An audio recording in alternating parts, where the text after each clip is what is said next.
Now, you may be wondering, hey, he just kind of skimmed over that little part about the blacks mating with the Chinese to produce the Red Indian. Well, I'm going to attack that right now. You may be wondering, were there even blacks in China? And the answer to that is yes.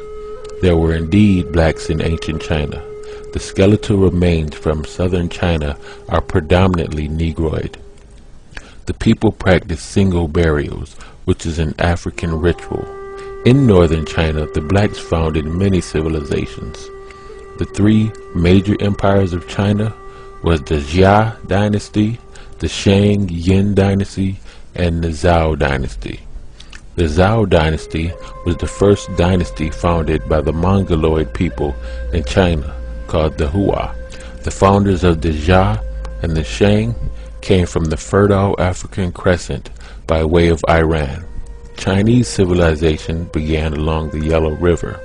Here the soil was fertile, and black Chinese farmers grew millet 4,000 years ago, and later soybeans. They also raised pig and cattle. By 3500 BC, the blacks in China were raising silkworms and making silk. The cultural hero Huang Di is a direct link of Africa. His name is pronounced in Old Chinese as Yuhai Handi or Hu Nak Kunte. He was supposed to have arrived in China from the west in 2282 BC and settled along the banks of the Low River in Shaanxi. This literal translation of Huang Yi to Hu Nak Kunte is interesting because Kunte is a common clan name among the Manding speakers. The Africans or blacks that founded the civilization in China were often called Li Min, meaning black-headed people, by the Zhao dynasty. This term has affinity to the Sumero-Akudan term Sa-ge-ga, black-headed people.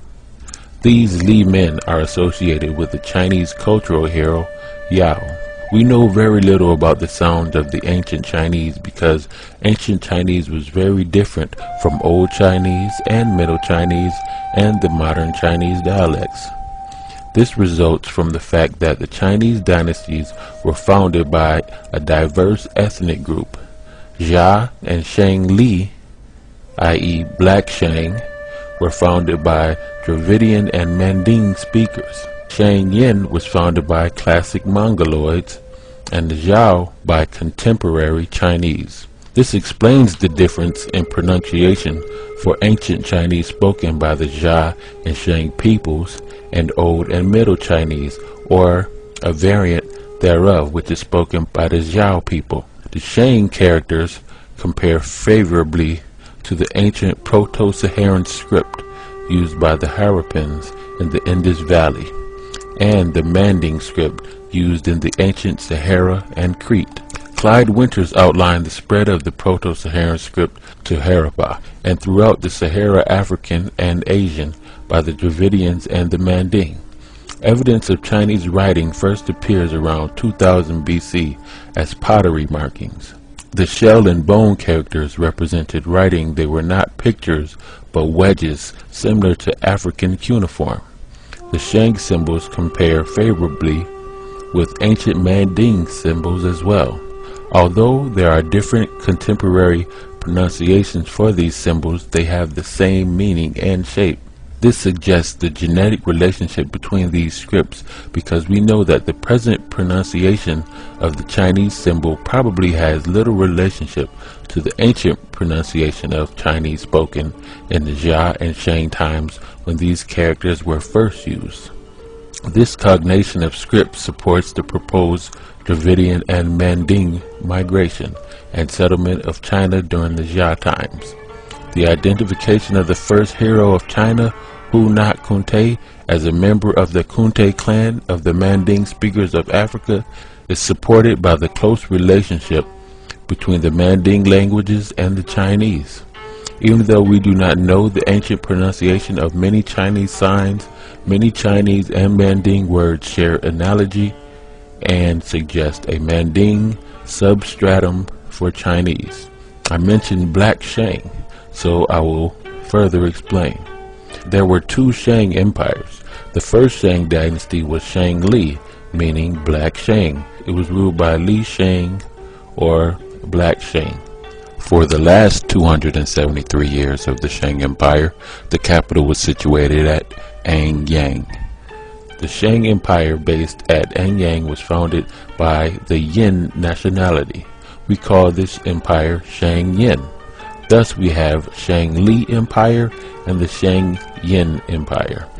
The Yin were classical Mongoloid people related to the Thai and other small Mongoloid Austronesian-speaking people situated in Southeast Asia. The use of the blackbird as the father of Zhai relates to the blackbird as a popular totem of black ethnic groups in China. This indicates that the founders of Shang were of mixed origin. The bird myth I just mentioned, which is centered on the east coast of China, suggests black origin for Shang, since this area was the heartland of ancient China. Both the ancient Chinese and Africans had similar naming practices. As in Africa, the Shang child had both a day name and a regular name. The Shang child was named according to the days of the sun on which he was born. There were 10 days in each sun. These days are called the 10 celestial signs. In the mulberry tree tradition, one day 10 suns rose from a mulberry, and the archer Yi shot them down. He actually only shot 9 down.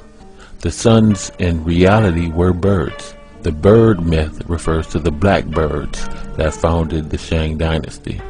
The fact that only one of the 10 birds survived the arrows of the archer of Yi may be related to the unification of the 10 clans of the Shang dynasty. The reference to blackbirds in the Chinese literature relate to the African origin of the Shang rulers. The use of the term blackbird relates to the fact that these blacks had a bird as their totem. There is a similar account in Native American history, where the blackbird rescues the red bird from the white bird, which retreats back into the caves. This analogy is a reference to the Negroid releasing the red Indian from the clutches of the European colonialism. We know that birds do not live in caves. The cave is a reference to the mountains of Europe, the Caucasus Mountains. And as far as blacks in Asia today, many Africans and Chinese mixed and moved far north into Tibet, where they become known as nomads and live a very similar life to the Africans in Kenya. The Dravidian speakers originally came from Nubia. They were related to the Sea group people. The Shang culture was founded by the Kushites, thus the name Yi, meaning great bowman, thus corresponding to Stu, the name for the founders of the Tat Seti, the first monarchy in history. The Yi seem to have lived in both North and South China. Fu Sut Nin in Yi His Tunga Shao makes it clear that the Shang culture bearer remained allied to the rest of the Yi people who lived in southern China. The founders of Jia are usually referred to as Yue as opposed to Yi. It would appear that most of Yi were Dravidian speakers, while Yue were Manding speakers. The first Shang king of Zhuan Wang, meaning black king, Zhuan means black. He was called Zhuan Di, meaning black emperor. The founder of the Shang dynasty was called Zhuan Nao, meaning black bird. Another Shang king was called Zhuan Mu, meaning black oxen. And the list goes on and on